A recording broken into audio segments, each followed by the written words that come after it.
3 takes, not me. 2 takes if you lucky. First take, stop me. 4 takes, let's shoot. 3 takes, not me. 2 takes if you lucky. First take, you got me. Good morning, everybody. Welcome into First Take on this Friday Eve. You got to trademark that. I love Friday Eve. What's up? What's up? How are we doing? What's going on? Good to be back. Stephen A., good to see I've been you. gone Max for the last Kellerman. couple of days, you know. Working. Listen, I just want y'all to know. I know y'all missed me. I'm here. I'm here. I just wanted to make sure. Make sure y'all knew that. All right. No need to shed any more tears. I am here. I am here. I did miss you. How do you like that? I'm not ashamed to say it. I'm glad you're back. Let's move on. Now we're getting a little bit too emotional. Let's go.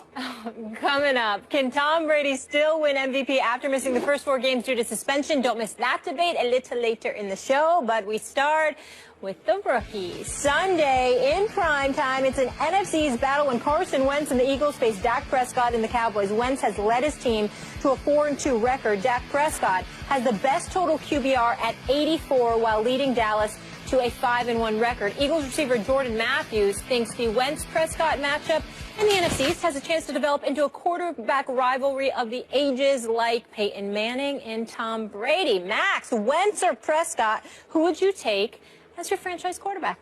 The answer is Carson Wentz. And by the way, you don't have to take my word for it. Take every single talent evaluator in the NFL's word for it, because all of them had Wentz ahead of Prescott. And a lot of them liked Prescott a lot. You hear them talking about it, including the Philadelphia Eagles. But they all preferred Wentz. They all did. And Wentz has done nothing to undermine their confidence in him, their faith that he would be an excellent quarterback. Wentz was like a Ben Roethlisberger, who in that draft with Eli and Phillip Rivers was from a smaller program, hadn't been seen as much. But all the evaluators said, whatever the stats say, we can look at this guy, Roethlisberger, and tell you he's going to be a good NFL quarterback. And some of the numbers on Wentz in college, how he did under pressure, doing fine in the NFL now, didn't always say the best things. But all the evaluators said the same thing. See that guy? We know an NFL quarterback when we see one, and that guy is an NFL quarterback. And what has he done? He hasn't been like Dak Prescott, dropped into a situation behind clearly, and I would say by far, the best offensive line in football, in a situation where they used a top pick on a running back to exploit that line, in a situation where all he has to do, and he's played very well, Dak Prescott, but don't turn the ball over. You know, protect the football, and he's done a very good job. We're going to have a very simple offense, not make you do too much, and you got to stick to that game plan, and that's a winning formula. And it's worked. Take nothing away from him. But that's not Carson Wentz. The Philadelphia Eagles said, we're going to get rid of our quarterback. We are going to take you, and we're going to build this franchise around you. And then even though the Eagles' O-line isn't what the Cowboys is, he was so good that they were able to start him right away. And what has he done other than put himself in the running, along with Dak, as a Rookie of the Year? And, in fact, be the guy. He's not just compared to Prescott, compared to Goff, where everyone's saying Goff still hasn't gotten on the field. Why wasn't Wentz the #1 overall pick? The answer is Carson Wentz. I want to say this. I want America to know that this is not my idea. I didn't want to broach this subject because I don't want to say anything complimentary about the Dallas Cowboys. I'm damn near allergic to saying anything about the Dallas Cowboys because I can't stand their fans. We know that. The only thing I like about the Dallas Cowboys is their cheerleaders. I'm not afraid to admit that part. Everything else, I'm not moved. Oh. But I will sit there and confess this to you. I would go with Dak Prescott. And the reason why I would go with Dak Prescott is because of the poise in that bubble that is the Dallas Cowboys, that circus kind of atmosphere that we have seen from the Dallas Cowboys throughout recent modern-day history is another piece of distraction that that Dak Prescott has to walk into, but yet somehow, some way still, he manages to handle his business. I just look at Dak Prescott a little bit differently.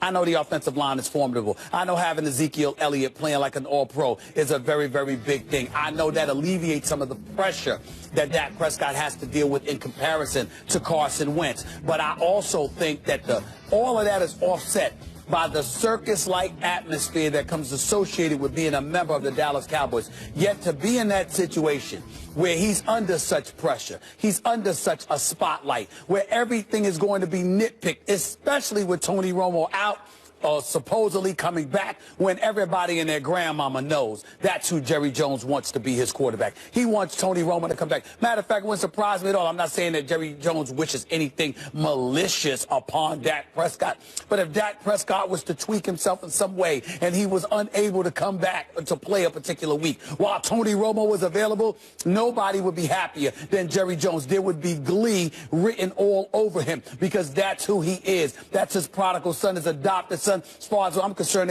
we should be checking with adoption agencies trying to find out when Jerry Jones actually adopted Tony Romo, because that's how he is when it comes to Tony Romo, with his pathetic self when it comes to Tony Romo. This is who he is. So Dak Prescott playing in the midst of that bubble, under such duress, having to deal with all of that stuff, and still having just one game, which was the first game, where he completed less than 65% of his passes with the Dallas Cowboys on a 5-game winning streak, with him scrambling out of the pocket, making throws under pressure, standing in the pocket, making throws under pressure, 15, 17 yards, 11 yards in third down situations against the Redskins, what he's done against various other teams.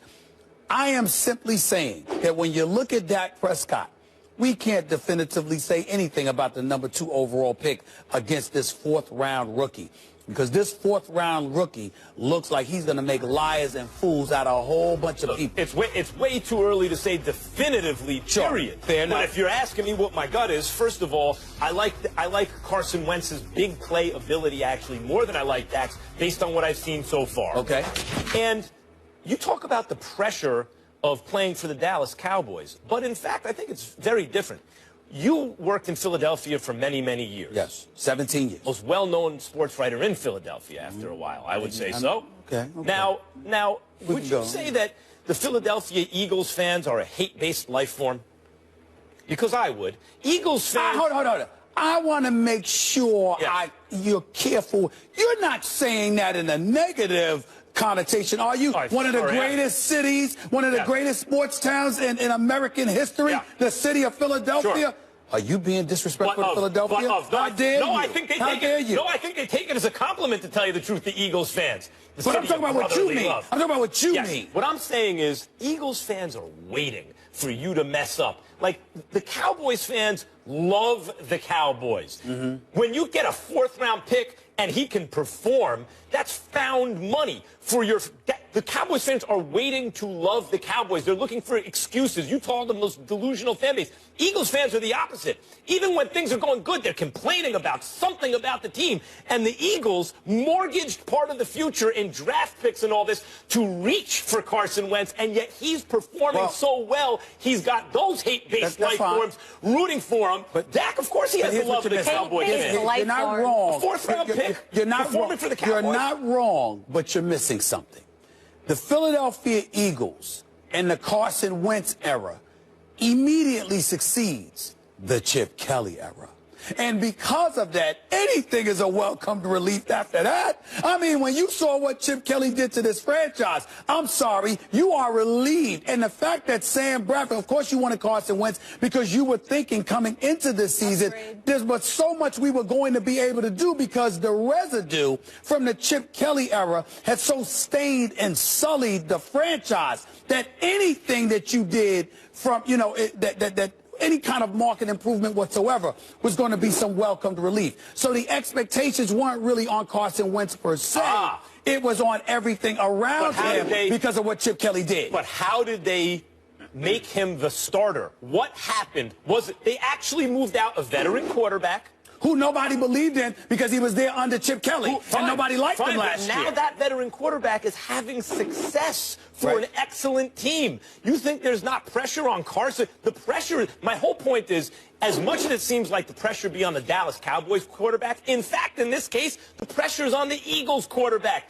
His guy, Romo, gets hurt. The 4th-round pick steps in and miraculously does amazing things. Carson Wentz, they moved the guy to another team who's having great success, and they reached for him. We're not talking pressure. We're not talking pressure because from a pressurized standpoint, I get where you're coming from. What I'm asking you to consider is the circus-like atmosphere that Prescott has to deal with.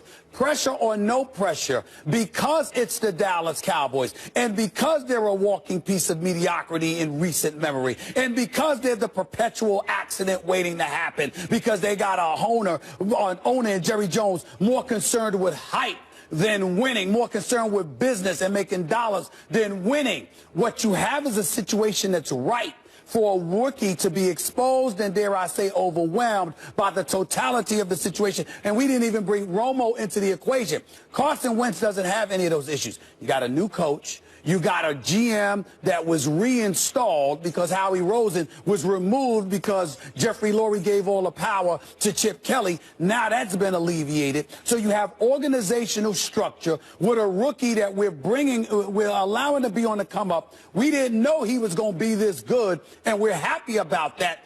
But the difference is he is in a very much more structured environment than Prescott is, which is why the room for error is there for Prescott. I don't think that outweighs the pressure that Wentz is facing based on my argument. And who would you rather be? What position would you rather be in? The quarterback with the best offensive line in the game and a great young running back who's so good, in fact, people are talking about him behind that offensive line being maybe the MVP, if not certainly Rookie of the Year. Would you rather be that guy? There's always more pressure on the Cowboys. It's the Cowboys versus the Eagles. There's always more pressure just from the simple fact. Go ahead, the Dallas Cowboys. Go ahead, Max. It's America's team. And someone's coming for his job again. The difference is, in Dallas, they love you. If anything, you have to fight against the sense of entitlement because you're worshipped in Dallas. They want to love the Cowboys. That's why Stephen A. calls the fan base delusional. Any little bit of good news, they trumpet it. The Eagles are in the opposite position. But you're speaking from a macro perspective.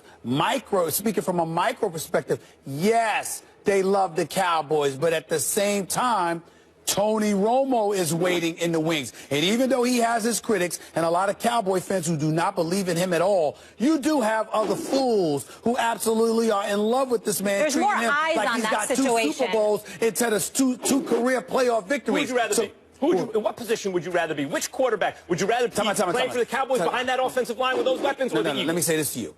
You are right about it being the Cowboys, but for the wrong reasons.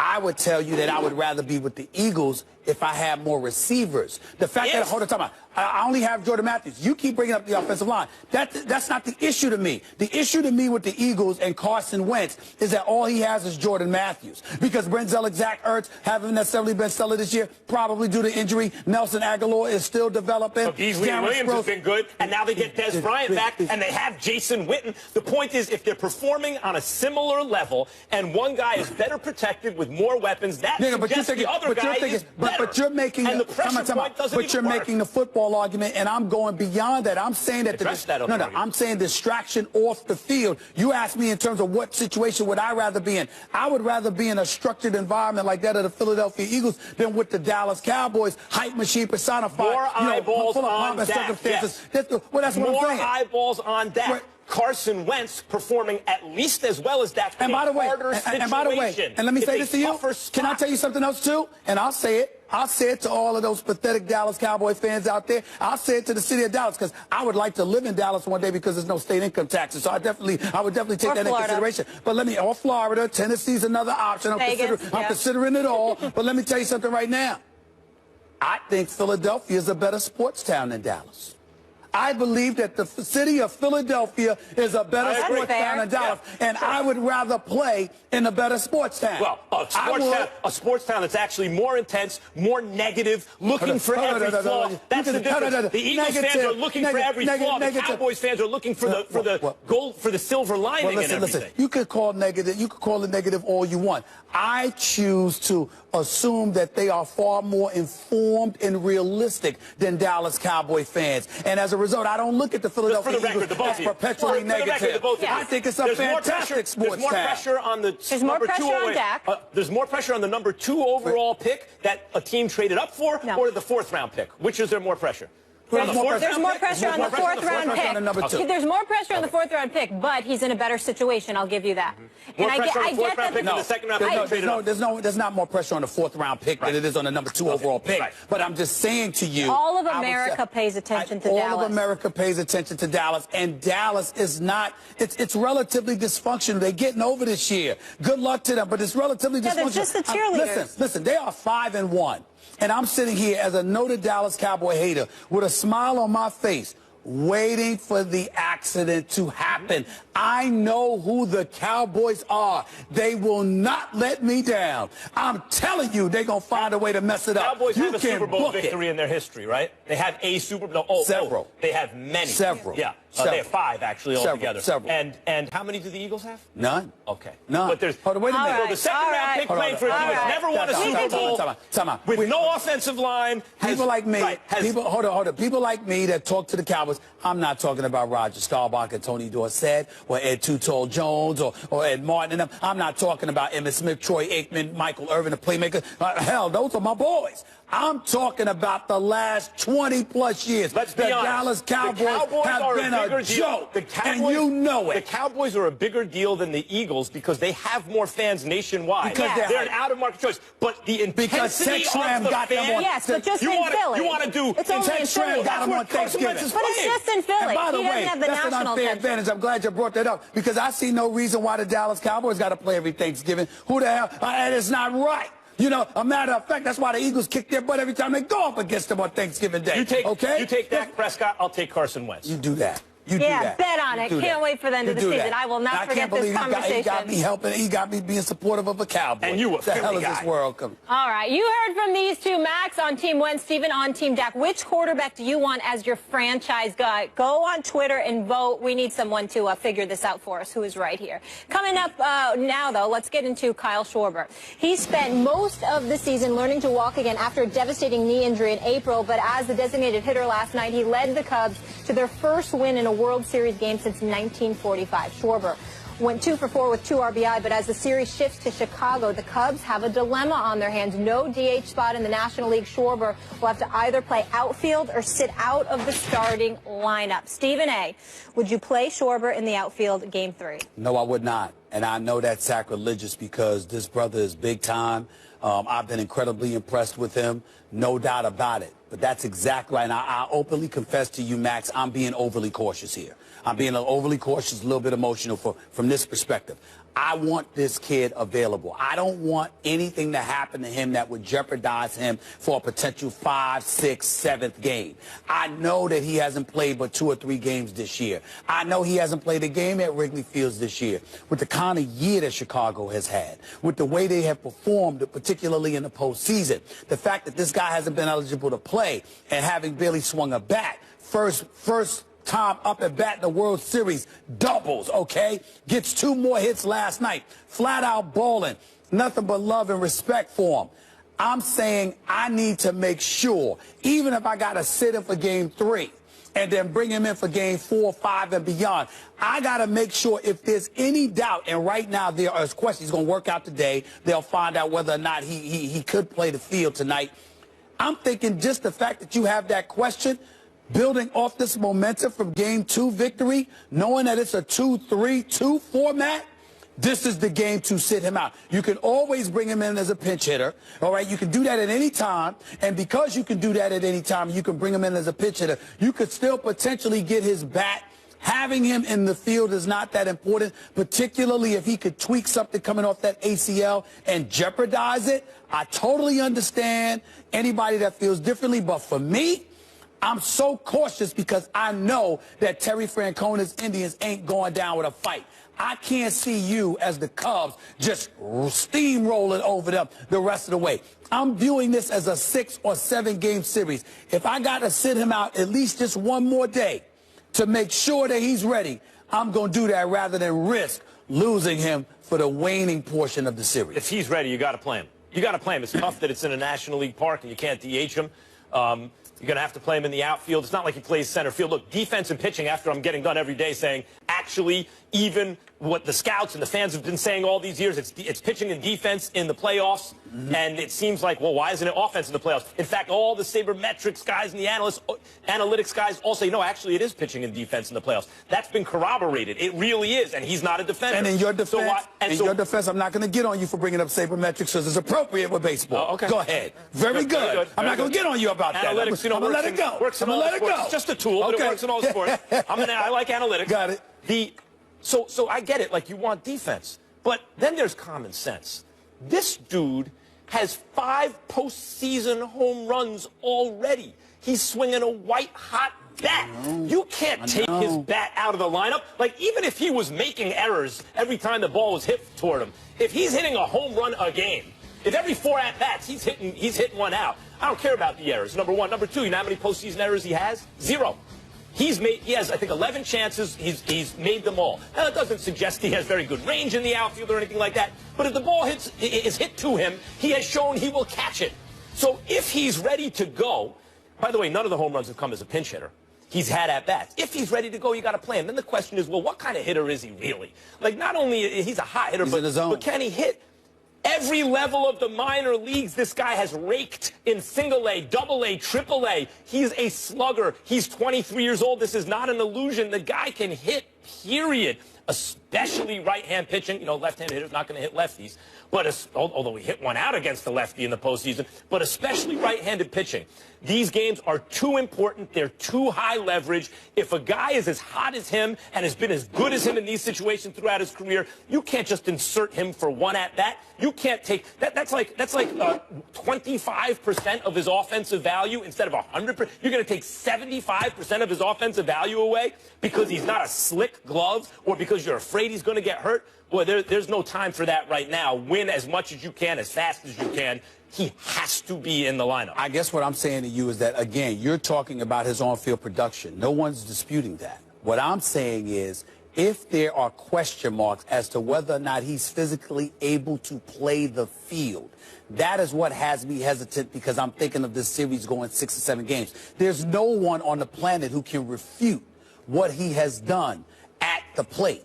What he has done in this postseason in these 2 World Series games. We've seen it, even against Kluber, smacking a double when he was unhittable against everybody else. That says a lot about Schwarber. He can flat out slug it and to not even get any at-bats during the regular season, essentially, okay, because that's basically what it amounts to. And for him to still be eligible to be put on a roster and Theo Epstein and the crew willing to do so speaks volumes about him. I'm only saying, if I'm worried about him potentially tweaking his injury in any way, you got to take that risk. If a hitter, one of the reasons that you why can't you wait to see the momentum and then, if necessary, bring him in as a pitch hitter? It's the postseason. There's no games to play with. One of the reasons, that's why I like Kluber. Well, he wasn't the only one hitting. Rizzo got hits last night. Zobrist got hits last night. Why not try? One of the reasons you want pitching and defense in the playoffs as opposed to hitting is you don't think it's as streaky. Hitting tends to be streakier.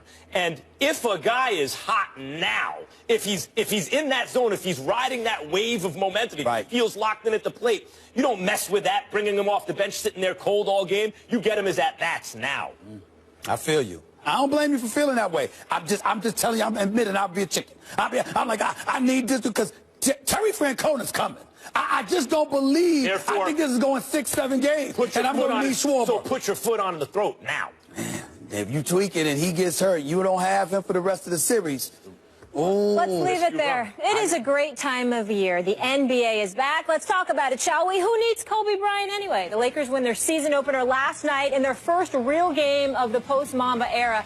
Is the Lake Show for real? We'll get into it next.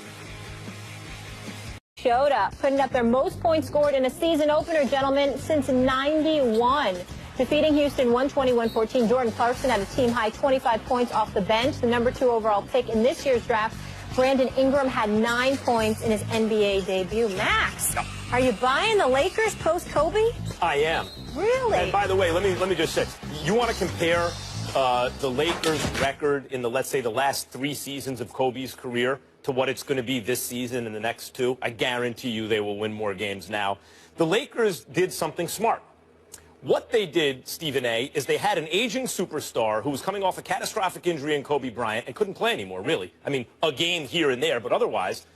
And all the fans wanted to see him, and he needed the ball. So what they did is they hired Byron Scott, unfortunately for Byron, basically to be a babysitter for Kobe. And they let Kobe play out the string and shoot as much as he wanted and do whatever he wanted. Legendary superstar, and the Yankees did the baseball version with Derek Jeter. It happens from time to time. But the upside was they got to draft really high. Even though they had traded a pick that was only top 5 protected and top 3 protected, they got to draft Brandon Ingram, D'Angelo Russell, to go with Julius Randle. They stole Jordan Clarkson in the 2nd round. They got a really good nucleus. They took D'Angelo Russell when people like you were calling for them to take Okafor. In a league where the back-to-the-basket post guy who can't close out on the three-point shooter, switch on defense and everything, doesn't have nearly the value he used to have. They took a guy in D'Angelo Russell while he's limited in certain ways athletically, supposedly, even though he has 39-inch vertical. This guy his passing in the pick and roll as a rookie was already better than the majority of veteran point guards, which is a skill you really need in this NBA. He shoots the three well off the bat and will only get better. They took a really, really good point guard for this modern NBA system and have surrounded him with elite draft talent that was the result of signing Kobe to that contract. So they won on all fronts. They gave the fans what they want. They gave Kobe what they want. They let him exit the way he wanted. Then, when that era's over, they bring in the coach they actually want in Luke Walton.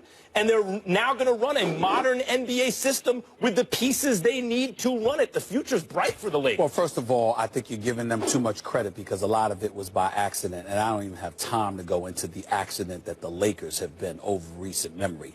But I have, and I will on national TV, make a declaration.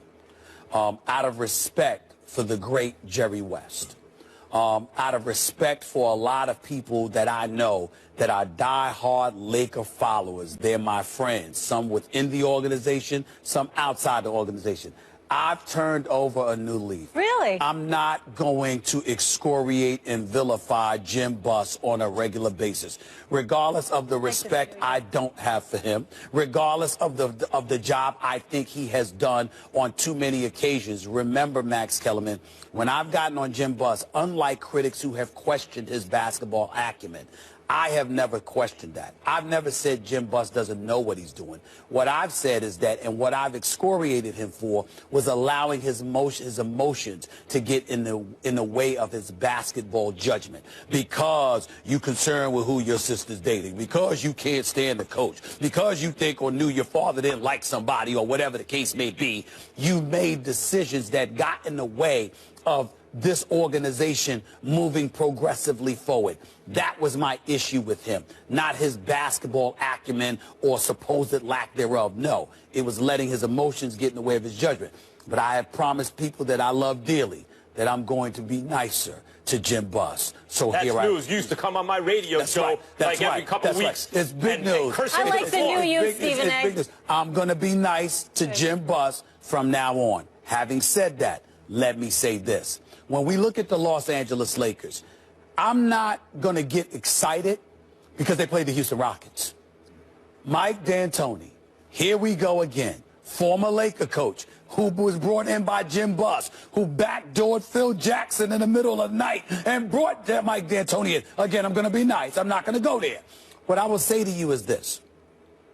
This same guy, in terms of looking at the Houston Rockets, what happened here, Max Kellerman? You gave up 120 points. Your first game as coach of the Houston Rockets, you surrender 120 points. Let me read out some of these names. And I mean no disrespect, because I'm fond of all of these kids and I think they have promise. But can you tell me whether it's Jordan Clarkson, who came off the bench, by the way, and I think that's a brilliant move by Luke Walton to bring him off the bench. He dropped 25 last night. Lou Williams, who can play. We know these guys can play. Nice contract they signed Lou Williams, too. Right, not except $7 million a year. Not bad, not bad. Clarkson in the second round. But listen to this. Julius Randle, D'Angelo Russell, Luol Deng, Swaggy P, and Timothy Mozgov is your starting five. And you give up 120 points? 120. See, sounds about right for that unit right now. This is why. Against the fast pace. D'Antoni's team played a fast pace? Yes, they do play a fast pace, but I'm telling you, because I like him as a person. D'Antoni's a good man, and he's really, really smart. Mike Antoni. Mike Antoni, listen, no D. Listen, listen, I'm telling you, NBA coaches all over the league have been lamenting for years about the lack of defense. I want to get into the Lakers. I want to get into the Lakers. That's where I'm at with this, Mac. I have a lot of respect for the late great Dr. Jerry Buss. Yes. I think he's the greatest owner in the history of American team sports. I don't think it's close. When he took over the Lakers, the Celtics were by far the greatest franchise in history. They had 13 championships. Lakers were second with 6. I'm partial to the late George Steinbrenner, but go ahead. By the way, I'm the biggest Yankee fan in the world. The answer is Dr. Buss. Dr. Jerry Buss, by the time he passed, the Lakers had the second most championships in history by 1. They basically have caught the Celtics, and they're killing them, trouncing them, destroying them and every other franchise in the modern era with 10. Post-shot clock, merger, whatever you want to define the modern era as, the Lakers have absolutely owned it. And the last thing that Dr. Buss did, I think almost as a legacy move, was he left a structure in place for the team where Jim Buss was going to be the head of basketball, and Jeannie Buss really the team boss. She's the one who shows up at the owner meetings. She's the head of business. And I think he did that for a reason. I think he wanted to make sure, I have a lot of admiration for the family, that he wanted to keep the family together, that he wanted to make sure the children had to work together in order for the Lakers franchise to have success. Didn't happen at first. When they pulled off that Chris Paul heist, which was a heist that Jim Buss and Mitch Kupchak deserve amazing credit for. Jeannie Buss was at the owners' meeting. She could gauge that these owners were not happy with the way things were going, and the lack of communication between her and Jim resulted in effect, that trade was rescinded. The lack of communication between the siblings. And I believe over time, now that Kobe's gone, now that that's not an issue anymore, the communication will get better. And as that happens, the Lakers will also get better. But I think the future hold is on. bright. I let you go. You can believe what you want. I'm giving you facts in terms of what happened. You just dropped a lot of facts, and I appreciate that. But let's understand the context in which it was given. You knew that the league was were the de facto owners of the New Orleans Hornets at the time. So the chances of the Chris Paul trade going through was slim to none because Dan Gilbert, fresh off LeBron exiting from Miami, and the maelstrom of cynicism and beyond that ultimately that was going to provoke, that wasn't the time. What I mean by that is this. When you acquire Chris Paul, you don't acquire Chris Paul and save $20 million in cap space. Go back and read Dan Gilbert's letter to the league. You're arguing they made too good a deal. No. That Jim made too good a deal. Let me tell you why. Exactly. But let me tell you why that's relevant. Because you didn't make it with a foolish owner. The league were the de facto owners that had an obligation to look out for the league, not just the team. You have to know that if you Mitch Kupchak and Jim Buss and Jeannie Buss and them. And the fact that they weren't communicating well enough, which means they couldn't read the tea leaves, it compromised them. So you're saying, oh, now we're going to move forward and better times are ahead. I'm saying there was never a reason for the bad times to exist and get in the way of the basketball decision. Think about the point you're making. They messed up for years and put this in. You were working radio in Los Angeles, which is why I let you go on with that.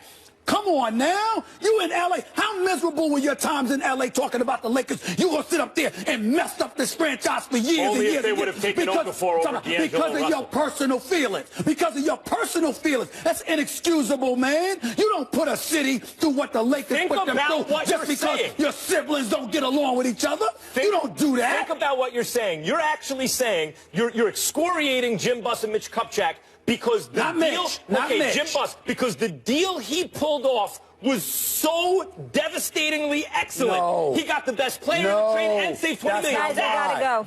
We gotta go. He didn't have the soft enough touch with the league. That's not what I say. Exactly. Okay, but that's a very subtle. You gotta work that relationship. All right. Let's save it. To be continued. Could Darren Woodson help me paging him? Coming up next, Cam Newton has been criticized for his style of play, but don't expect anything to change. There he is from the reigning MVP.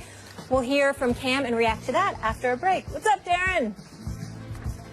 That's going to forever be my edge in this league. I look at the game different, and that makes defenses prepare for extra things. So when you take that away, then the defense is like, yes, we don't have to get prepared for a quarterback. So I'm trying to find any and every way to create edges for us, and whether that's me running around, is that me, carrying out my fate? Or is that me blocking? It doesn't matter. I'm just trying to win football games. That's Cam Newton saying he's not going to change his style of play because his run game gives him an edge. Darren Woodson in the house. How we doing? I'm doing good. As a matter of fact, listen, that green drink that you had, that's pretty good. Thank you, man. I told you. I told you. I took a little sip in the back there. I just want to let you know that, man. So. Sharing is caring. I'm just trying to be honest. He's lying. He's lying because I'll be ready to fight. I'll be ready to fight. You can't drink, guy. No. He knows. Come on now. That's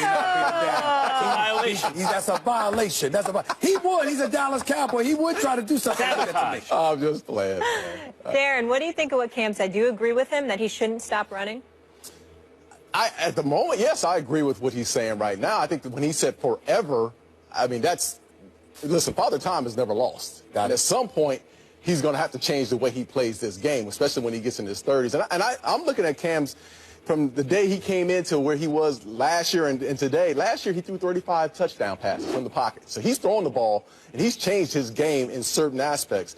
But forever, that's not going to happen. At some point, with age and after through attrition, through all the times of being hit, at some point his body's not going to be able to take the punishment that he's taking right now, and he's going to have to become more of a pocket passer and sit in there and not take those shots. Now listen, do I want to win games? So I'm the Carolina Panthers. Do I want to win games week in and week out? Absolutely. Is the strength of this offense built around Cam Newton and him running the ball in between the tackles with the read option? Absolutely. So I want to continue to win games through this right now as he can keep this physical pounding up. But in the end, yes, he's going to have to change the way he plays this game. The answer is Cam is absolutely right. Cam is correct about this. To me, there's no argument here. He is correct. Yeah. Now, that said, this is the age-old thing with running quarterbacks.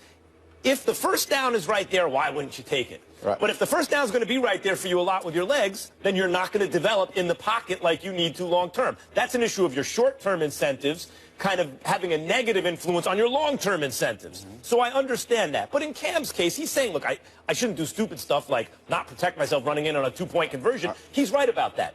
But this applies to Aaron Rodgers and Andrew Luck and Russell Wilson and maybe especially Cam Newton, who probably has more talent than anybody. To be hoodwinked into not using part of your talent is absurd.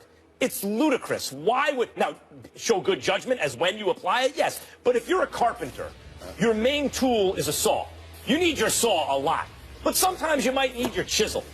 And if people are telling you, no, don't use the chisel, clean out the edge with your saw because you're going to always need your saw. Don't be over-reliant on your chisel so that when you go into your toolbox and you have every tool you need, you use the wrong one. That's ridiculous. All he's saying is, my chisel game is ridiculous. And sometimes I need it, and when I do, I'm going to use it. That's uncontroversial. I agree. You're wrong, and so are you. But what's the surprise? Here's the deal. Cam Newton, we're not talking about Cam Newton as it just pertains to, oh, I have this ability, let me utilize it. You have to have a macro perspective when you're Cam Newton. It can't be just about winning in the moment. At that particular moment, yes, in terms of, okay, this particular play, the game is on the line. Sure, you do what's necessary. But you don't walk into a game with 60 minutes to play saying, I'm going to disregard my body. I'm just going to go out there and play, and I'm going to do what I know how to do because you're Cam. Now, if you're just a running back, you're Jonathan Stewart, who's very talented. When you're healthy, you're just a running back, fine. You're somebody in the secondary, all right, that's fine. But when you are the franchise quarterback and they gave you that $60 million and you know what you mean to this team, you have to think along those macro lines. Why? Because if you go down, everything falls. The dominoes just all collapse. And what I'm saying about Cam Newton is this. He's thrown 8 touchdowns. He's thrown 6 interceptions. He's been sacked 15 times. He's got a QBR of 56. We know all of these numbers. From an offensive perspective, they're the 5th-ranked offense, 4th in yards allowed, like 7th or 8th in yards rushing and passing. He's had to do so much. The problem is with this defense, David Gettleman, the GM, should be ashamed of himself for losing out on Josh Norman when you know all you had were rookies to replace him. That's insane. It's criminal to do that.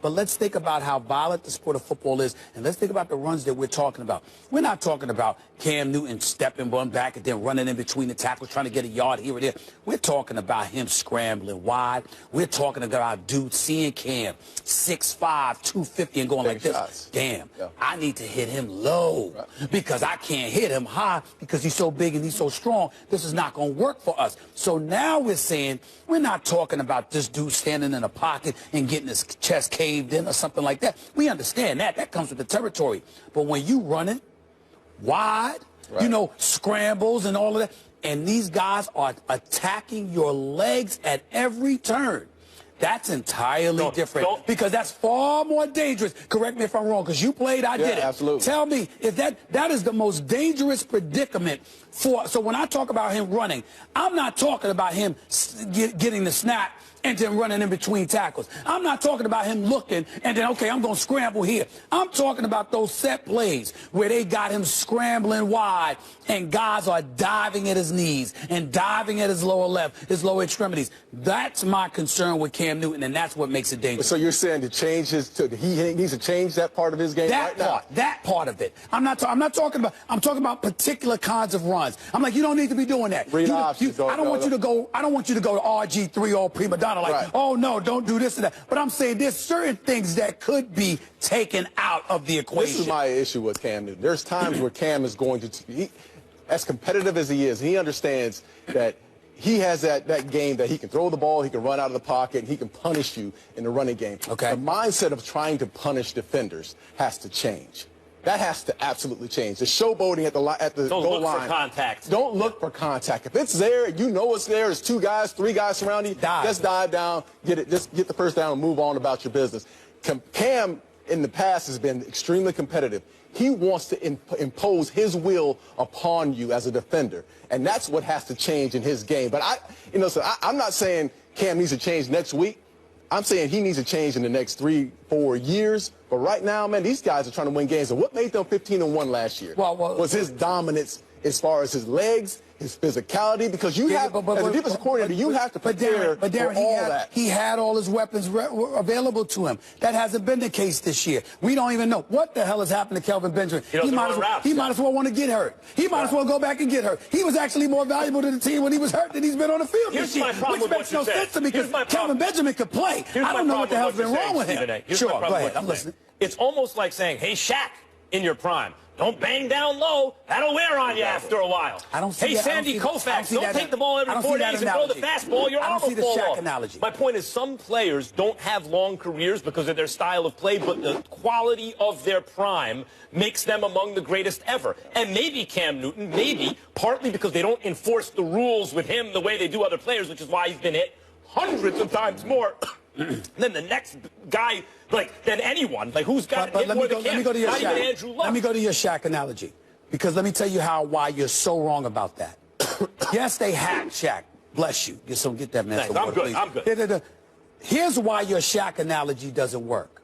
Shaq was usually inflicting pain. Drop, step, elbow. I mean, this was a given. He was the diesel. Cam is absorbing it. Right. Wait, that's my... Wait. When he first came in the league, he was not absorbing about this year. But even if he's giving licks, he's still taking them. I get it. But that's my point. If they're not enforcing the rules for Cam, the reason I use the Shaq analogy is because they used to foul Shaq on every possession. And basically the answer was, well, what are you going to do with Shaq? You can't stop him any other way. And I get the feeling like the NFL has the same rules with Cam. Hit him however you want because he's too big to stop otherwise. That's not Cam's fault, but they won't enforce the rules. But again, it's not about blaming Cam. It's like going back to your Shaq analogy. Wrapping your arms around him and making him go shoot free throws because he's going to miss one of every 2 is entirely different than taking shots at dudes' knees and ankles and calves areas and what have you. Cam is in a situation where he's so valuable to the team to just think about, I'm just going to do me with no regard for that, I believe is ill-advised. She can't keep running or not. Absolutely. Run. This is, I guess when I'm looking at the situation, I understand what you're saying. Protect yourself, protect your knees, and there's times that he needs to slide. But what's made him so special is that he's the ability to run between those tackles, to bring punishment. But I didn't say don't run between the tackles. Yeah, remember, I specifically talked about running wide. Even running outside wide. That's dangerous, that man. Threat, and have the game plan for that. And knowing that this guy can throw from the pocket and, oh, yeah, he'll take off and run you over. I mean, that's hard to game for, and that's the edge that he's always brought. All right. Appreciate your perspective. Always good to see you. You got to go. You have things to do. They're telling me. Some of us have to work. Yes. I just have fun all day. Thank you for nice being with us. You too. Which work once every 2 weeks. Coming up next, Tom Brady has dominated since returning from a 4-game suspension. Can the future Hall of Famers really just blow off my bub? We're talking Tom Brady next. Stephen A. is going to Dallas. Good times. He's scared to bring me. That lady, you know what? See, here's the problem. The young lady there was the best. My problem was her position.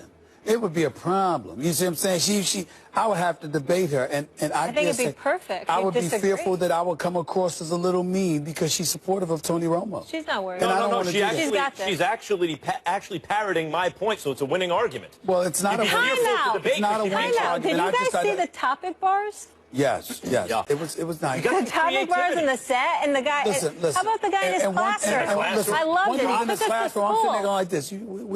Where the kids at? I mean, if you're gonna be in the classroom, you gotta have the kids. At recess. Gotta have the kids. You know, You're right. That would have been a nice gotta touch to play to your heart. Why? Because Stevie A loves the kids. He sure does. Oh Lord. He sure does. Let's talk Tom Brady. Here he is. Throws down the middle for Gronk at the 5. To the end zone. Touchdown, Patriots. Back to throw. Brady fires. End zone. Caught. Touchdown. Throw down the right side. There's a wide open receiver. Touchdown, Bennett.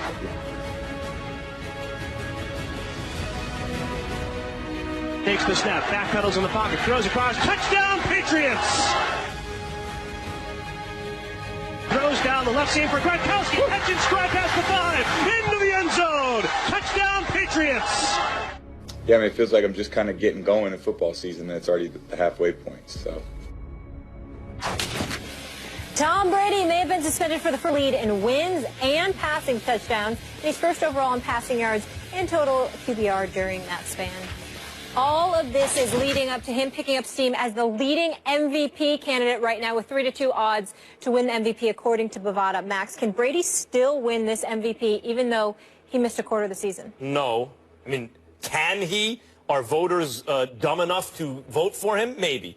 But the answer is actually no. There's no way to be the MVP in 12 out of 16 games. You're giving up 25% of the games. And if you look at who else is playing in this league, you mean to tell me 12 out of 16 games from Brady is better than 16 out of 16 the way Matt Ryan or Phillip Rivers or my pick Andrew Luck is playing so far? Andrew Luck with nothing around him still might make the playoffs? No, absolutely not. And let me prove it to you. Tom Brady, let's say they go 9-3 the rest of the way. In that case, what's Tom Brady's value? Their backups, their second and third string quarterbacks went 3-1. That's the same percentage as 9-3. So in order for Brady to demonstrate value over the backup, he has to go 10-2 to demonstrate value over the second and third string quarterbacks. The Patriots have always been more about Belichick than Brady, who is arguably the greatest who ever lived. But in this instance, really has no legitimate shot at actually being the real MVP in spite of what the voters say. Please help him. You don't do too many interviews, do you? You don't, because, you big time and you too busy. You don't do too many interviews, do you? Because I would strongly suggest you stay the hell away from Boston. That's WEEI, that's the Boston Herald, the Boston Globe. Stay away from all of them because somebody going to do something to you. You got a problem with Brady. This is personal. It's got to be something that it makes no sense what you just said. Quarterback who ever lived. It's personal. You would take Andrew Luck over Brady for MVP. He's going to fall off a cliff in 16 months. That's you, right? Let me say something to you, Max Kellerman. The Patriots are 6-0. They are 3-0 with Brady. Brady has 8 touchdowns. He got the one loss to the Bills. 0 in it. Yeah, but he wasn't there. He wasn't there, right? 8 touchdowns, 0 interceptions, a quarterback rating of 132, a QBR, one of your favorite stats, of 89. He's already thrown for 1,000 yards in 3 games. He's completing 75% of his passes. On his schedule, he has road games against Buffalo, Miami, Denver, against Miami. Denver, and the New York Jets. He's got home games against Seattle, Baltimore, Jets, Rams, etc. You trying to tell me that if this dude continues to play this way and they continue to win, Matt Ryan and the Atlanta Falcons, whose defense is putrid, Andrew Luck. What's the quarterback have to do with the defense? Excuse me. The fact of the matter is that this guy is winning while producing. You can produce and lose. I'm not saying that they don't deserve consideration because of their exploits on the field, but in the end, do you play to win the game? Well, you got to play the games. He missed 25% of the games at least this year. So if Tom Brady goes 11-1, or dare I say 12-0, and this man passes for 4,000 yards in 12 games, he doesn't deserve league MVP? No, the odds that he would be I ain't so asking much about the better. odds. No, I ain't asking about odds. I just gave you a scenario. I gave you a direct scenario. There's going to be someone who passed for 5,000 plus yards who makes the playoffs. In three games, he's at 1,000 yards. I'm saying to you, over the course of 12 games, if Tom Brady, let's multiply everything he's doing by 4 right now. He's got 1,004 yards, right? Let's just say he continues to complete. We'll go 4,000 yards. So we'll go away from the 75%. Let's say Tom Brady completes 68 to 70% of his passes. He passes for 4,000 yards. He throws for 32 touchdowns. Yeah.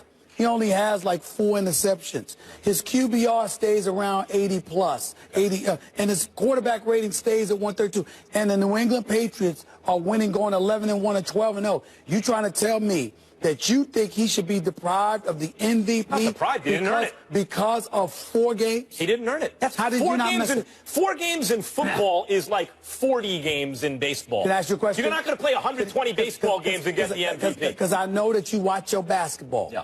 You trying to tell me that if a LeBron James or a Russell Westbrook or somebody, they miss 15 to 20 games. 20 games, that's the same thing. If they miss 20 games, yes, but they average 35 to 40, and the team is the #1 seed in the East or the West, and they win games when they're on the floor because they played 80% of their games, you would deprive them of league MVP? Because they played 75%. Absolutely. It's not depriving them. The award is not on a per-game basis who's the best. That's not the award.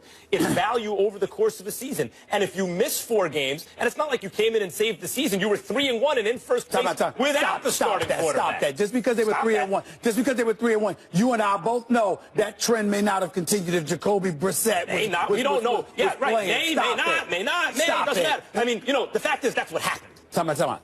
Tom Brady, we're talking about here. Yeah. Just like I gave you and you're giving the best case scenario for Brady, who says it's 4,000 yards and 32 touchdowns and an 80 QBR. That's why Might be a lot less than that. Because the principle of it is that the reason why I'm giving you the best case scenario is because you're saying no matter what the circumstances, the fact that you only played 75% of your contest deprives you Let me answer of the the LeBron right James to question. do that. That if makes LeBron no sense. or Westbrook or anyone else plays in 60 games, they should not win the MVP. And I disagree with that. Anthony Davis, it happened to him the other year. Anthony Davis on a per-game basis outplayed everyone in the NBA a couple of years ago, got into like 60 games. Did he win the MVP? But because the Pelicans weren't good. Oh, so it's a teammates award. No, what I'm saying is it comes with it. Why should you get league MVP if your team stinks? How were the teammates without him when he wasn't on the field? Were they in first place or not? No, they weren't.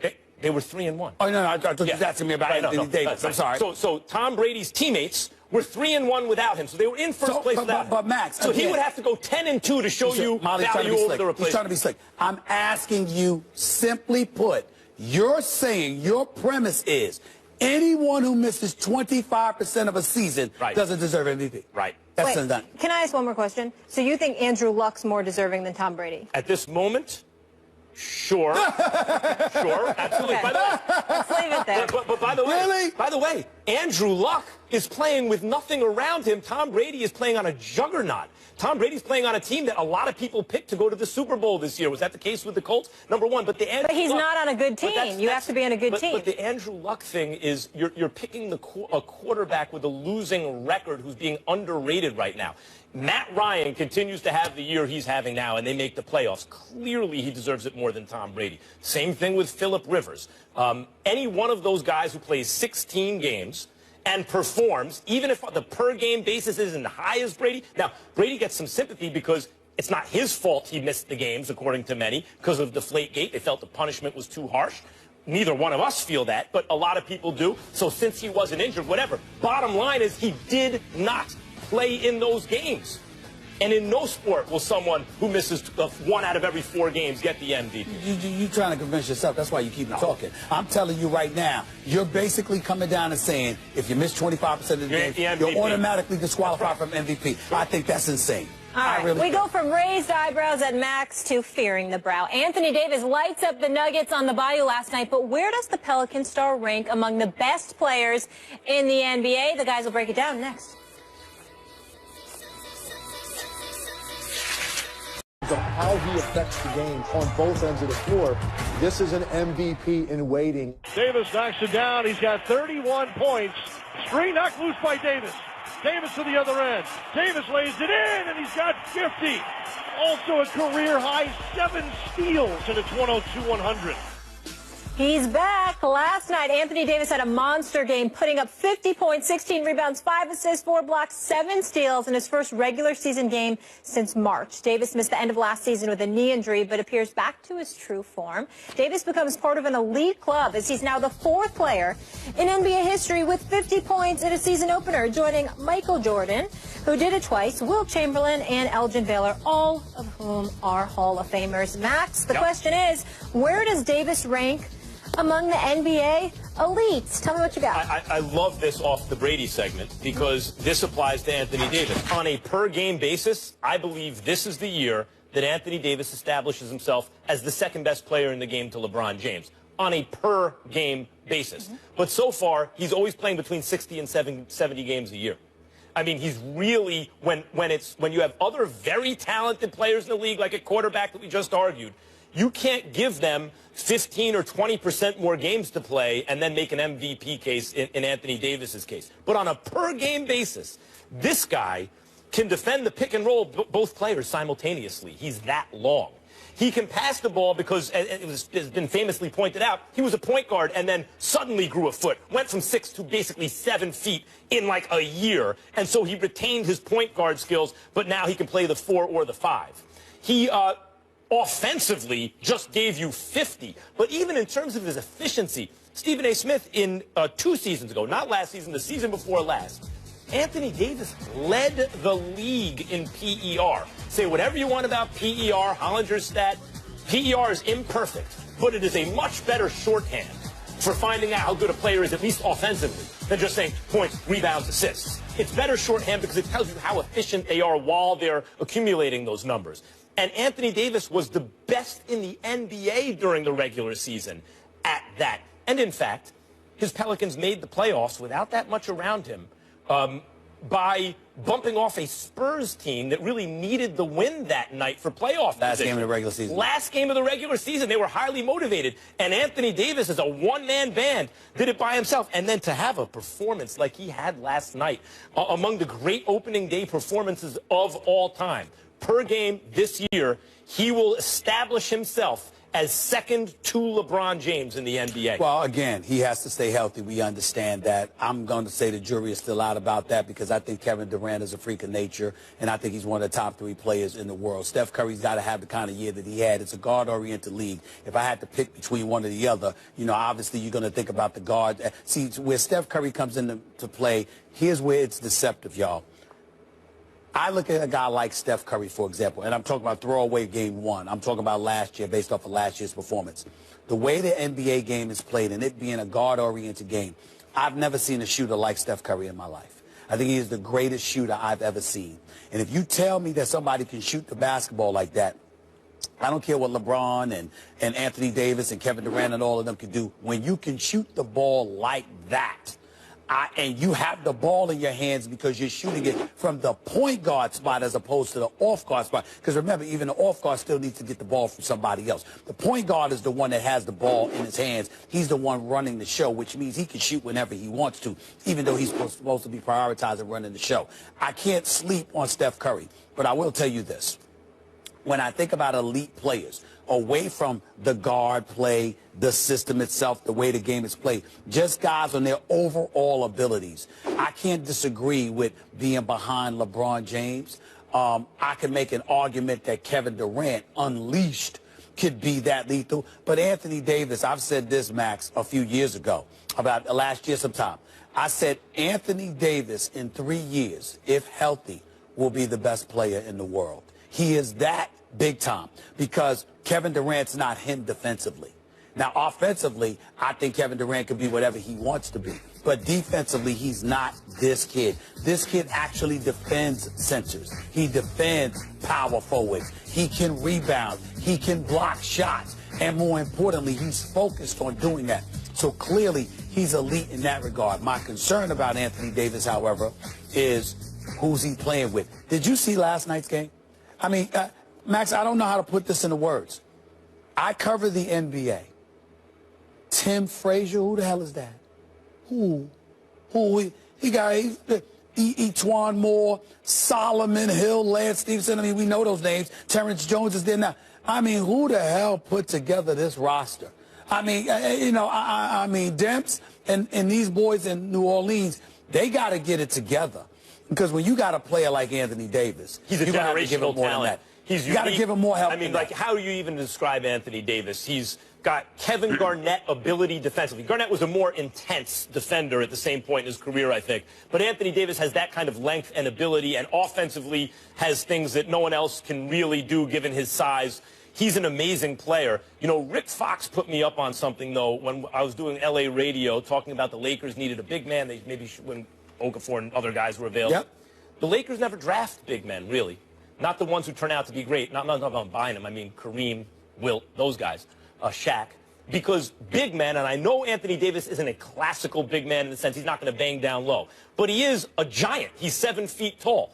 Because you don't know how their bodies are going to react to an NBA schedule and to the punishment, etc. You need to see through attrition who's left standing before you choose that guy. And Anthony Davis, the only thing, I think we agree about this, that can stop him is injury.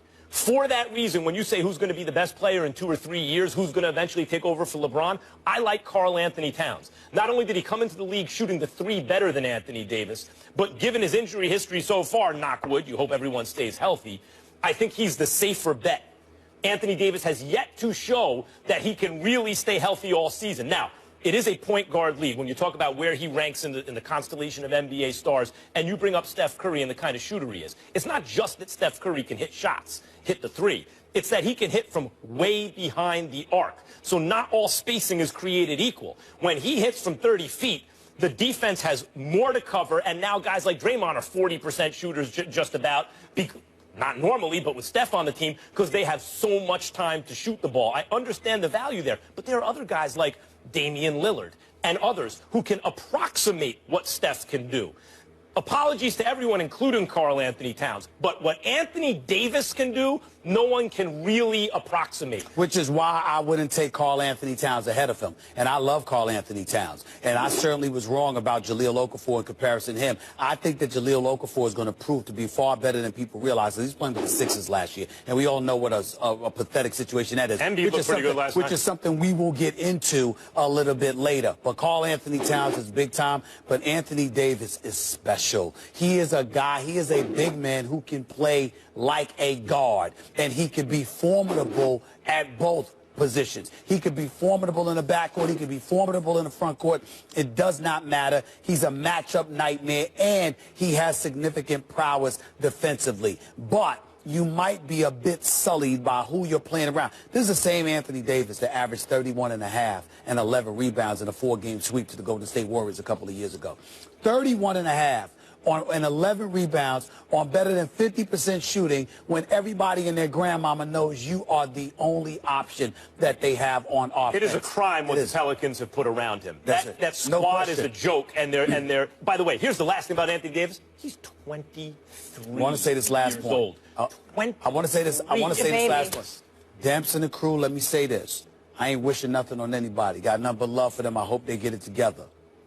But if things continue to go this way, something's going to have to be done, because you can't have this kind of talent around a talent like Anthony Davis. And in case anybody out there is looking for an executive, may I throw out a name before we go to break? How about Joe Dumars, a guy that guided the Detroit Pistons to like 6 or 7 consecutive conference finals appearances, 2 consecutive NBA finals, won an NBA championship, arguably could have won a second if Rasheed Wallace had remembered to guard Robert Horry in the corner instead of leaving them open. The bottom line is Joe Dumars has been out of this game. I'm seeing a lot of these analytics, dude, your favorite people, and others getting opportunities. I am sorry. They don't deserve it ahead of Joe Dumars. Joe Dumars needs to be an executive in this league, and if New Orleans doesn't get their act together soon, somebody needs to call one of their homegrown products, which is Joe Dumars. We'll leave it there. Let's stay in the NBA. Trust the process. You don't want to miss how Stephen A. feels about the 76ers' plan to get out of the NBA's basement. That conversation is next.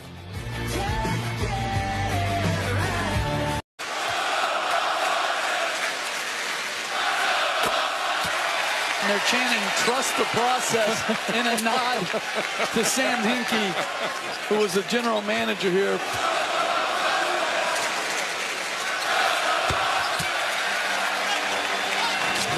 So it was an exciting opening game for 76ers fans last night. Despite losing to the Thunder, fans fired up to see the #3 overall pick from the 2014 draft, Joel Embiid, finally making his NBA debut. The crowd chanting, "Trust the process," something Sixers former general manager Sam Hinkie had been begging fans to do while the team went through a rebuild. Stephen A., your reaction to fans chanting, "Trust the process"? I was incredibly annoyed. For those out there that may need to be reminded of, long before, I'm here on First Take and, an NBA analyst for ESPN and hosting my own radio show on Mad Dog Sports Radio and all of that. You're going to be doing a fight? You're calling a fight? I'll be calling a fight on November 5th, calling the Manny Pacquiao fight, my first ever color commentary on a boxing match. I was a journalist for the Philadelphia Inquirer. Prior to that, the New York Daily News. I've been I was in print journalism for 19 years. I was at the Philadelphia Inquirer for nearly 17 years. I covered every day of Allen Iverson's first 10 years in the NBA. Every single game, every day. I know this city. It's a phenomenal city.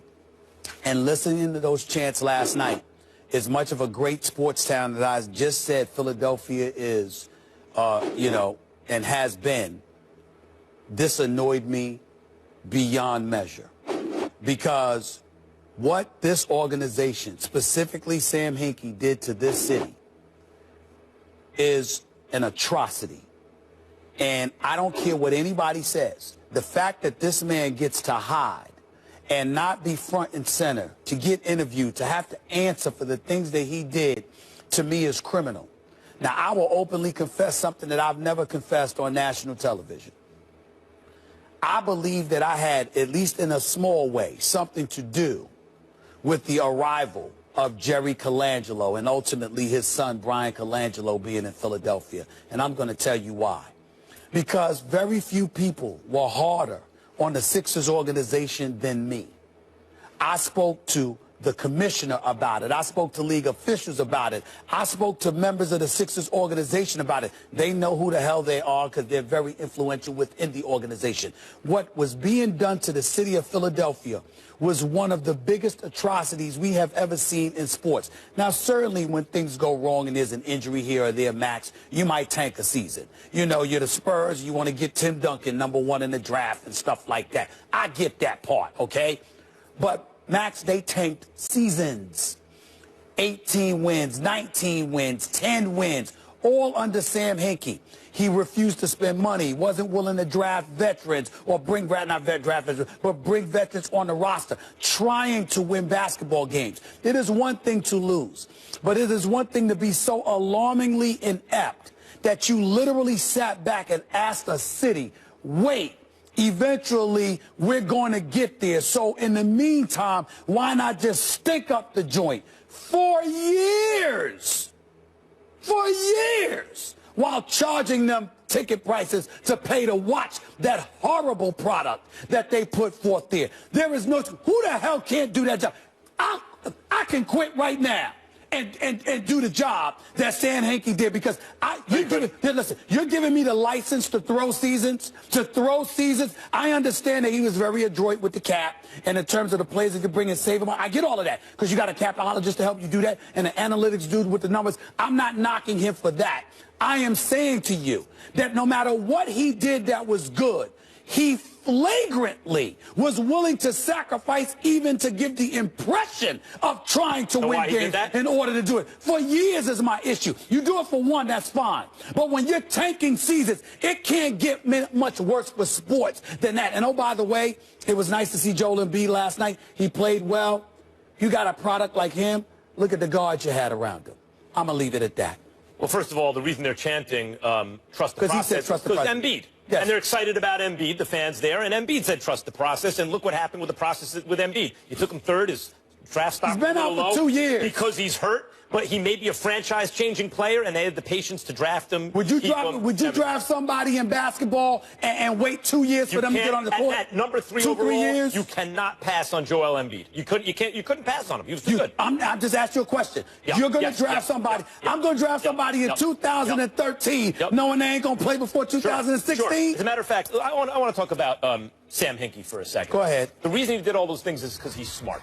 He is not the smartest guy in the room, but he is smart. He is smart. There are those who could have done what he did and made progress more quickly and also fielded a more competitive product, I believe. That's what I'm saying. That's possible. But just because you didn't hit the optimal thing you could have done doesn't mean you didn't do a good thing. Remember that 13-page letter he wrote when he resigned? I read it start to finish. I found that tone-deaf and self-congratulatory. Yes. However, there was lots of good stuff in it, and here were the two best things.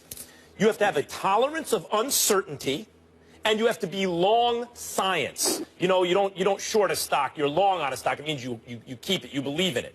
He had a tolerance for uncertainty, and he was long science. He trusted the process. Now, he didn't bring it all together, not under his auspices, because the franchise got fed up with him, and they lost patience, and maybe because it's people like Stephen A. Smith, maybe Stephen A. Smith himself, who accelerated that. And maybe that's not a good thing. I'm not going to lie to you. I begged them to get rid of him. Begged them. Begged them. And maybe that's not a good thing. For at least look a at year. The Sixers. Look at the Sixers right now. Unlike a franchise like the Knicks that was actually trying to be good and stunk on ice anyway for year after year after year, or when they are good, they're just mediocre, the Sixers have an extremely bright future. Not only a ton of great draft picks going forward, cap space, flexibility, great young talent on the roster. I'm not questioning any of that. They got players stashed in Europe. So look, just because it didn't all come together yet, that makes him having done a terrible job? Max, I was very, very clear in what I said.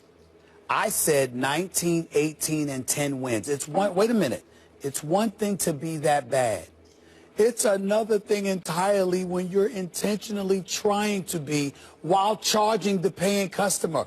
It got so bad, Max. That's where we disagree. Listen, it got so bad, Max, that the commissioner got involved, had conversations, and ultimately the ownership for the Philadelphia 76ers brought Jerry Colangelo in because they said, my God, you can't ask one of the top 5 markets in the United States of America to sit idly by. Listen, I want to address this. Wait, you brought up a lot of stuff. I want to address it. That wasn't a lot. That's a very simple point. That goes to the integrity of the game. Right. When you're taking. However, that's not the GM's fault that the rules incentivize a smart person to take. Matt, that's why there was so much talk about redoing the way we draft. Listen, we're not disputing. In the NBA. Come out. Let's be clear. Your point is clear. My point is clear. I'm saying you should be ashamed of yourself. No. You should be ashamed of yourself. Wait. Max, This is the point. Shameful. This is the point, and you brought it up. Max. You brought it up. You said if you're trying to win and you stink, that's okay. Wrong. You would much rather be a team of a... Wait. Guys, we're taking a break, but we're coming back to this. Finish your last point. You should be ashamed of yourself. You would Seriously. much rather... You should be ashamed. Don't you ever be an executive for any of my team. Right. Ever. Finish your point. We're going to go to break and come back to it. Oh, my God. You would much rather be the fan of a team that's trying to tank and is no good for draft picks than Not a fan... for years. Then, can I finish the thought? Okay. Than a fan of a team that's trying to be good and stinks anyway. Guys, we got to go to break. There's more from this game I want to get to, though. The national anthem. We had a crazy fan. We come back to this. This is ridiculous. You should be ashamed of yourself. You should be ashamed of yourself. Welcome to my life. To say about it on Twitter. I'm at the 76ers game to sing the national anthem, and the organization is telling me that I can't because I'm wearing a We Matter jersey. So there's that. The Sixers declined to say why her performance was canceled, saying only we use our games to bring people together, to build trust, and to strengthen our communities. Max, what's your reaction? I find that a problematic statement from the Sixers. That's a problem for me. We Matter is somehow divisive. We Matter doesn't bring people together. I'm an American, and I'm a human being. And if a group of Americans, forget about ongoing oppression. People want to debate that, whatever. If a group of Americans are suffering the effects, the lasting effects of oppression in our history, I mean, that's indisputable. No one disputes that. If a group of Americans and people are are suffering that, and a member of that group wears a shirt that says "We Matter," that somehow excludes me or is divisive or doesn't bring people together. The only people that alienates or doesn't bring together is people of bad faith and bad will. I fail to see in any way how the Sixers statement isn't controversial and offensive. I'm offended by it. I don't wear a "We Matter" shirt, no, and I'm not African American, and I'm not a woman. But if she wants to wear that, "We Matter" is now a problem because it alienates people of bad faith who happen to be also paying customers. That's outrageous. I find that outrageous. I find it outrageous that the Sixers had a problem, the specific problem that they had with it. What I don't find outrageous is their decision not to let her sing the national anthem. It's perfectly within their right to do so. And we have to put on our big boy pants and whatever else we wear and start accepting the reality of certain situations. Yes, you want to go there and sing the national anthem. It is entirely possible that the Sixers are saying, well, if we allowed that to happen, then we have to allow somebody wearing a shirt that Black Lives Matter to sing the national anthem. And we have to allow. No. I'm just saying, even though I would disagree with it, I wouldn't like it, rather, I would still respect their right to do that. I am an individual organization. The NBA is not a public industry. It's a private industry. They have the right, under the umbrella of the National Basketball Association, to enforce rules and regulations that they deem beneficial to their overall bottom line. Have the right to do it. I got it. I understand that. What I'm saying to you is that if they're sitting there and they're saying, we're going to eradicate any kind of political statement from being made in our venue at the singing of the national anthem, they have a right to do it. They have a right to do it. Let me tell you why that argument fails, because that's not the argument they made. If the Sixers' statement, I'm reacting to their statement, not just her saying they won't let me do it, was, look, social and political issues can be a slippery slope, the way the NFL doesn't let you even do a cancer awareness thing, because who knows what the next statement will be. And we don't want... I could live with that. Okay, I could live with that. But that's the point I was making. That's the point you were making. Right. That's not the point they made. They didn't make the slippery slope argument. The argument they made is a shirt saying "We Matter" is somehow divisive, alienates some people. And what I'm saying is... It does, though. Forget those people. You are putting... Look, I know a business is amoral. Not immoral, amoral. It's not about morality. It's about making money. But in a league and with franchises that talk about how they care and they work with the community and all those things, I think you have to give a little more consideration not only to the bottom line, but to occasionally doing the right thing. And they're pandering to people of bad will and bad faith if those people are alienated by a "We Matter" shirt. You can say that. I disagree with that part. At the end of the day, if your bottom line is for patrons to come and enjoy the game and to make sure no political statements... Then say that. I'm just saying. They could have articulated their position better, but there is no question in my mind that they have not only do they have a right to do it, I can understand where they're coming from in terms of not wanting that to happen. You know how much of a privilege it is for any kind of artist to sing the national anthem at a venue. It's something that a lot of them clamor to do. So while you've gotten that opportunity to do so, I'm not saying that the young lady did anything wrong. I'm simply saying that if the Sixers sit up there and say that's not something they want. If they said love your neighbor, if they said love your neighbor, would that be bad? Now they're going to have a dress code then to dictate artists what they can't wear. You also have to take into consideration, we are talking about the city of Philadelphia, which is as blue collar as it gets, and you never know what level of fear comes attached with political statements being made if they find it disagreeable. If you are an organization that doesn't want to find yourself in the middle of that, and you are supported by a private industry that gives you the cachet and the muscle to take that position,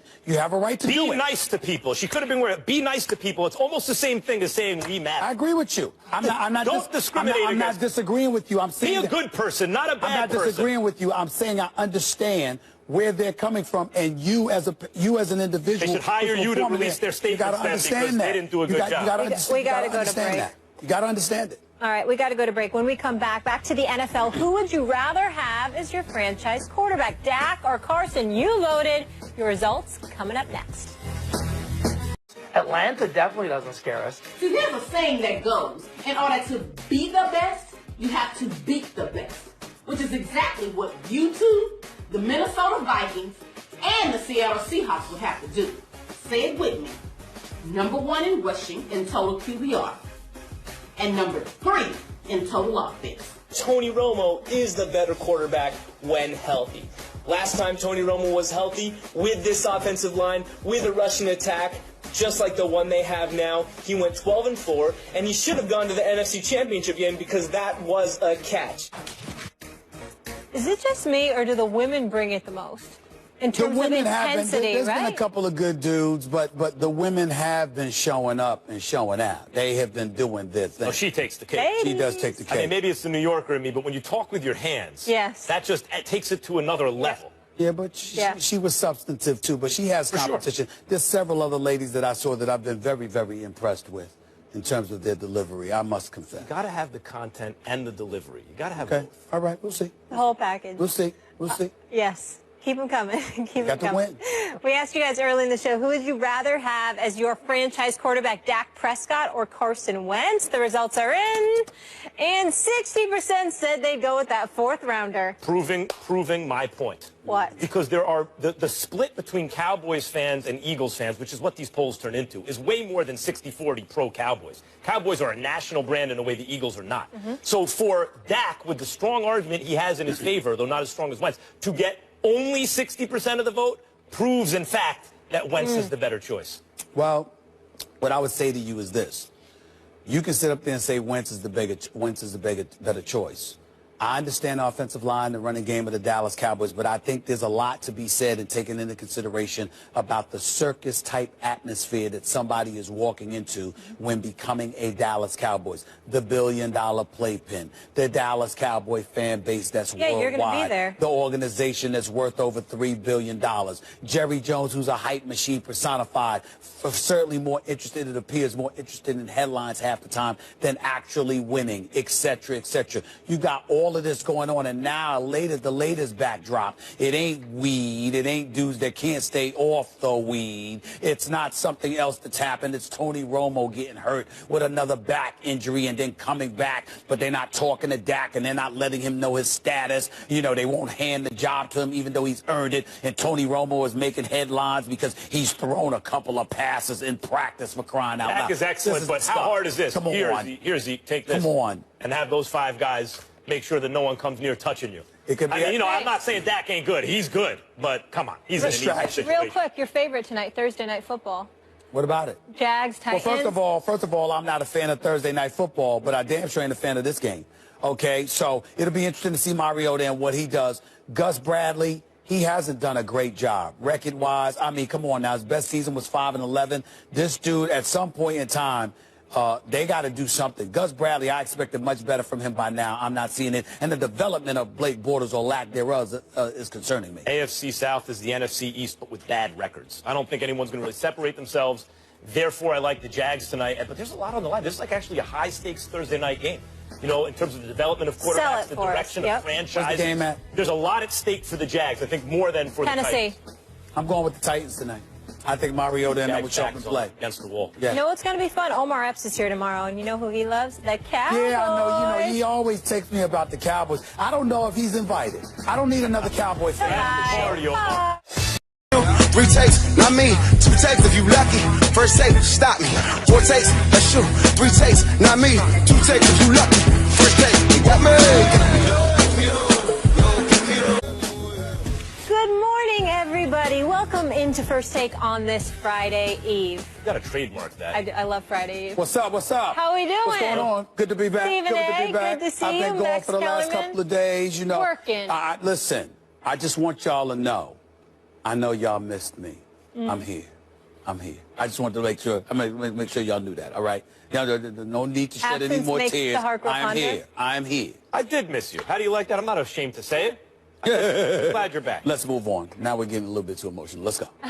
Coming up, can Tom Brady still win MVP after missing the first 4 games due to suspension? Don't miss that debate a little later in the show, but we start with the rookies. Sunday in prime time, it's an NFC East battle when Carson Wentz and the Eagles face Dak Prescott and the Cowboys. Wentz has led his team to a 4-2 record. Dak Prescott has the best total QBR at 84 while leading Dallas to a 5-1 record. Eagles receiver Jordan Matthews thinks the Wentz-Prescott matchup in the NFC East has a chance to develop into a quarterback rivalry of the ages like Peyton Manning and Tom Brady. Max, Wentz or Prescott, who would you take as your franchise quarterback? The answer is Carson Wentz. And by the way, you don't have to take my word for it. Take every single talent evaluator in the NFL's word for it, because all of them had Wentz ahead of Prescott. And a lot of them liked Prescott a lot. You hear them talking about it, including the Philadelphia Eagles. But they all preferred Wentz. They all did. And Wentz has done nothing to undermine their confidence in him, their faith that he would be an excellent quarterback. Wentz was like a Ben Roethlisberger, who in that draft with Eli and Phillip Rivers was from a smaller program, hadn't been seen as much. But all the evaluators said, whatever the stats say, we can look at this guy, Roethlisberger, and tell you he's going to be a good NFL quarterback.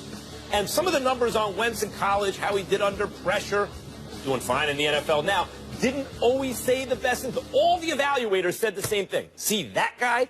We know an NFL quarterback when we see one, and that guy is an NFL quarterback. And what has he done?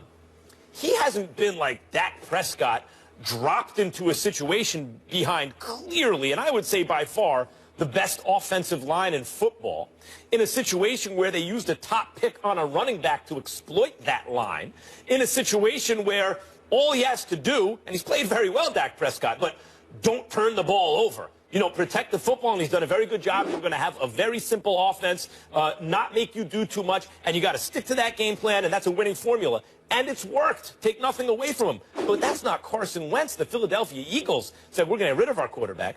We are going to take you, and we're going to build this franchise around you. And then even though the Eagles' O-line isn't what the Cowboys is, he was so good that they were able to start him right away. And what has he done other than put himself in the running, along with Dak, as a Rookie of the Year? And, in fact, be the guy. He's not just compared to Prescott, compared to Goff, where everyone's saying Goff still hasn't gotten on the field. Why wasn't Wentz the #1 overall pick? The answer is Carson Wentz. I want to say this. I want America to know that this is not my idea. I didn't want to broach this subject because I don't want to say anything complimentary about the Dallas Cowboys. I'm damn near allergic to saying anything about the Dallas Cowboys because I can't stand their fans. We know that. The only thing I like about the Dallas Cowboys is their cheerleaders. I'm not afraid to admit that part. Everything else, I'm not moved. But I will sit there and confess this to you. I would go with Dak Prescott. And the reason why I would go with Dak Prescott is because of the poise in that bubble that is the Dallas Cowboys, that circus kind of atmosphere that we have seen from the Dallas Cowboys throughout recent modern-day history is another piece of distraction that Carson, I'm sorry,